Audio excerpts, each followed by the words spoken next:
Pag binuksan yan. binubuksan, ayun, ay illegal yun. Parang pinapatay mo ng mga halaman, mga tao. Ay, bilyon ang... Illegal yun. Naging bilyon po ang naging, naging damage sa Illegal yun. pangyayari. Nandiyan pa yung namatay, nandiyan yung mga pataluman. Eh, ilang araw sila sa bubong ng kanilang mga tahanan. Eh. Halos 2 linggo at umabot pa sa 1 buwan na wala ring kuryente.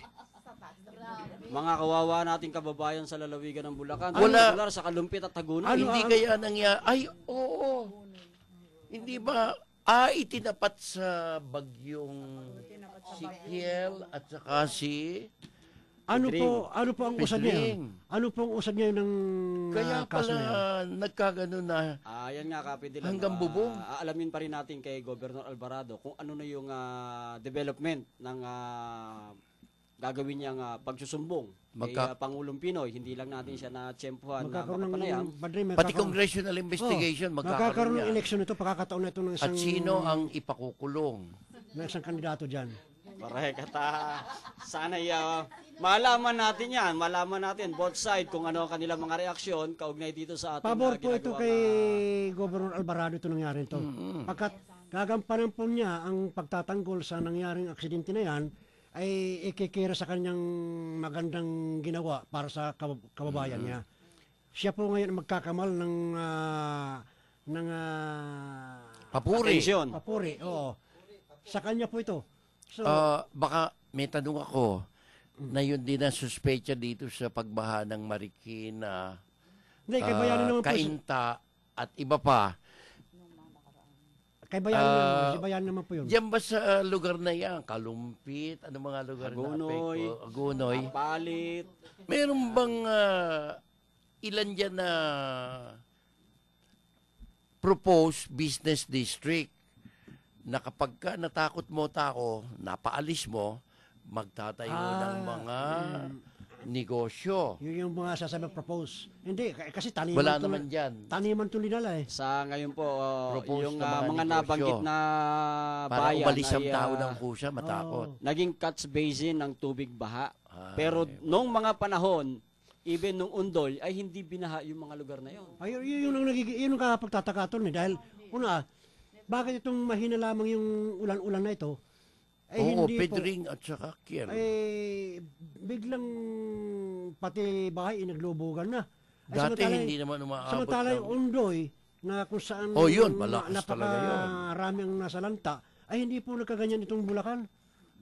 Ay, siguro, talaga pasil ito ng taong bayan, paano po nangyari na hindi naman Undoy ang sumagupa sa lugar na ito. Bukod sa sinasabing may nasiran Pero naitanong ba, bakit naman ginawa nila yon? Yun nga po, kung hindi ito naibunyag dahil nagulantang ang buong sangguniang panlalawigan, maging si Governor Alvarado, no? Mismong doon sa executive meeting, nung araw ding yon ay ibinunyag ng isang dam engineer ng Maynilad ay ginagamit ng reservoir, itong Ipo Dam. At 14 years na nilang pinakinabangan ito since 1997. Ano po ang napag-usapan nila ngayon na simula nung mag-ibunyag nito hanggang ngayon? Ano ang develop ng kanilang mga pinag-usapan ngayon? Yun nga, Kapidel, hindi natin na-tsempuan na makapanayam si Governor Alvarado. No? Siguro sa darating na linggo, Sabado, ay magkakaroon tayo ng update kaugnay dyan sa agreement o ano pa mang agreement. Siguro, pero pansamantala, no, iminungkahi ni Governor Alvarado na gumawa na lamang ng sariling reservoir itong Maynilad. Ito ba buong napinsalaan ng sinasabi na baha na yan alam na lahat ang pangyayari na ito nang dahil dyan sa Maynilad na yan? Sa Maynilad.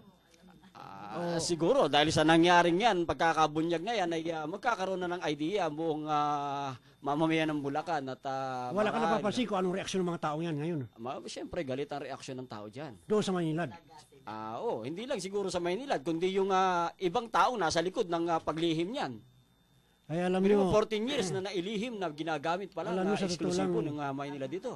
Alam mo sa tulang, nadyan na kaugnayan yung taga-DSWD na nagbigay ng mga suporta, yung mga foundation na yan, kung saan nabulabog din mga tao yan sa pagtulong doon sa mga nabiktima. Yung pala, kagagawan lang isang private kumpanya kung papaano nasa lanta private ang nga lugar yan, na ito. concessionaire. Alam mo, Kapi Dela, no, sa ngayon ay may imbitasyon sa akin sa lalawigan ng Bulacan dahil merong ginaganap na, kasalukuyang ginaganap ngayon na General Assembly, ang bagong alyansa ng kanayunan at lungsod. Ginaganap ito sa Santo Cristo, Malolos. Marahil, isa yan sa tatalakayin dyan. Pare, pakialaman mo na para at least At, napakaganda ng ating pagtulong natin sa mga mayan ng Bulacan ito. Kung ano Tayo gagawin natin. binigyan ng pagkakataon na maimbitahan. At, Wala pala itong sinabi doon sa sinasabi ng mga sa mga palaisdaan. Hindi pala ito ang dahilan. hindi root cause Dahil ng baha yan. ang sinasabi po dito na yung palaisdaan daw ang dahilan kung bakit bumaha at nagbabara daw. Ito pala ang dahilan. So itong original na nangyari na nabuking na ngayon. At yung walang pakundangang pag-release ng tubig na wala sa timing. Ayun. Na isa sa mga ipinaglalaban ngayon ni Governor Alvarado mismong sa National Water Board Resources na dapat ay maging isa siya sa kinatawan ng board. Tama yun. Tama Para yun. ngayon, makontrol ang pag-release ng tubig at magkaroon ng minimal na release nito. Hindi yung basta na lang Pag i-release. nagkagayon yan attorney, mayroon pa bang halimbawa napatunayan na may nilad po ang dahilan kung bakit marami pong nasa lanta, yung pataniman, tsaka yung mga buhay na nadamay. Ito ba Abay talagang malaking pananagutan doon. kaya yun yung tanong ko, Private pananagutan pala ba yan ito o makukuha nila Oo. talaga yung dapat bayaran ng private na ito? Makukuha. Ay parang ano ito sa totoo lang hindi ito biro, hindi ito Kaso biro. ng bayan ito.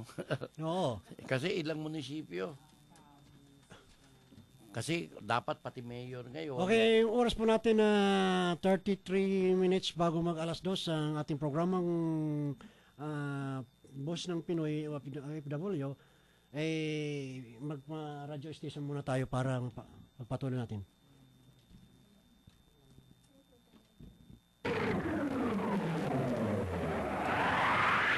CBS, Crusaders Broadcasting System. DWAD, Jess 98 sa inyong mga radyo. DWAD, ngayon. Magandang hapon po muli. Ako po si Dato Fid di Masawadel na nagsasabing kami po muli ay nagpapasalamat sa mga tagapakinig ng aming programang Rima Foundation ng Bayan na kung saan si Marilo Balwart po ang aming presidente at nandiyan po si Chairman Niepes at ang kanyang mga alipores. Si Atty. Po ay napakahitik ko ang kanyang schedule. Maaari po si Atty. Ay ating pong pakawalan dahil ang mga katanungan ay nagampanan na po. At si Atty. Po, siya po yung dahilan kung paano po lumawak po ang magiging politician ng na Tito Soto at saka si Herbert Bautista ng Quezon City. Siya po yung dahilan at kung paano po namulat ang mga taong ito sa politiko ng ito sa ngayon ang pinakikinabangan ng maraming taong lalo at mga maralita. Ay ang tawag pa nga dito kay Herbert Bautista ay Totoy ni attorney. Nung unang pumasok si Senator Soto, sabi niya, paano yan? Bigla akong naging politiko. Yung baso ko, wala pang laman. Maari ba, igiya mo ko? So, I practically guided him initially. Ito rin namang si Herbert, ano siya, ginawa namin ni Soto, inappoint namin siyang youth counselor. Kasi wala pa yung batas ng sangguniang kabataan. Totoy, tawag niyo po. Giniya ko rin po yan. Talagang bata pa niyang giniya ko. Kaya lang, pag ang tao sumikat, sikat na. Pinaligiran na po ng mga veterano. At saka marami na sigurong Naiwan na po kayo, sabihin. At saka ayoko naman makipag-agawan doon sa nakita kong nagsisip-sipan. Hindi ho ugali ng pamilya namin ang manipsip. Basta sa akin, alam ko, kumbaga sa bata, in their initial steps, naroon po tayo. At gumiya. Yun ang dahilan kung bakit Pero ako, balik ako lagi sa tao. Meron nga nagsabi, bakit hindi ka sumama kay Soto? Ikaw ang nagsimula Bakit hindi ganito? Sabi ko, hindi ugali ng pamilya namin yung ipipilit namin ng sarili. Akong kinuha nila, ako ang ginamit nila initially, okay na yon. Pero mananatili ako na naglilingkod yan sa bayan in my own way. Yun ang My sinasabi. own way. Yun ang sinasabi ko rito dahil ibinibigay lang natin yung halimbawa, yung kababawan ng poso ng ating ginagalang na abogado. Kung papaano siya sa ngayon, yun pa rin siya. Samantalang mayroong mga umunlad at nakarating sa estado ng kanilang magiging politiko na siya ngayon ay hindi na po nililingon. Hindi naman sadyang hindi nililingon. Siguro kulang lang ng pansin si Atty. Para bumalik ang alaala na siya po ang dahilan kung paano narating ng isang tao. Kaya yung sinasabi niya ito ng sip-sip, may istorya po ako dito. Na kasi, nung si Sop-Sop ba, pag ilan nung isang kandidasin nung maging Miss Universe, kanyang nilabanan, pag ilan ba siya? Pangatlo. Nung malaman po ng anak ni Prime Minister Boto na siya inanalo, abay, biglang niligawan. Ang problema po, kapag nag-asawa po sila, ano po ang tawag doon? Mrs. Sop-Sop Boto. Ano ba yan? Totoo naman, di ba? Parang mapahong pakinggan, ano? Oh, kaya hindi po niya pinaunlakan ang gusto ng apo ng Prime Minister ng Pakistan. Binasted kagad dahil doon lang sa pangalan, magkakadugtong sip-sip. Nako po. Ang pangit, para naman ano yun. Parang bastos. Sabi, nagalit daw yung mga judges. Sabi nila, dapat manalo ito. Siya talaga. Oo. Ang pinakamaganda, pinakamatalino. Nagdamdam daw yung mga judges. Bakit minamaliit naman ng Pilipinas ang ating contest? Bakit pinadala sabaw, inulit pa? Walang laman. Soup. At Basiyo. least, meat soup man lang, meat soup. Basiyo ang pinadala kaya walang nangyari. Oo. Pero Okay. congratulations, panalo siya, di ba? Oo, Baka wala to sa to. Joke only yun. Joke lang Joke po. only. Baka siya to maalit to sa kanya. Kasi narinig ko yung kanyang talagang napaka-high schedule. Attorney, maraming salamat po, Attorney. Maraming salamat po sa panahong binigay niyo sa akin. At sa mga nakasama na sa amin, kasamahan namin sa pakikibakang ito para sa kabutihan ng ating mamamayan.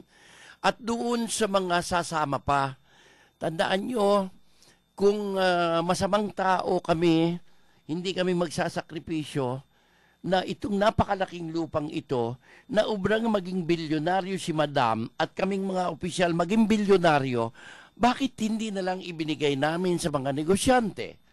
Pero nakita namin, ang mga negosyante, siguro with the exception of you, ay talagang kabig lang ng kabig.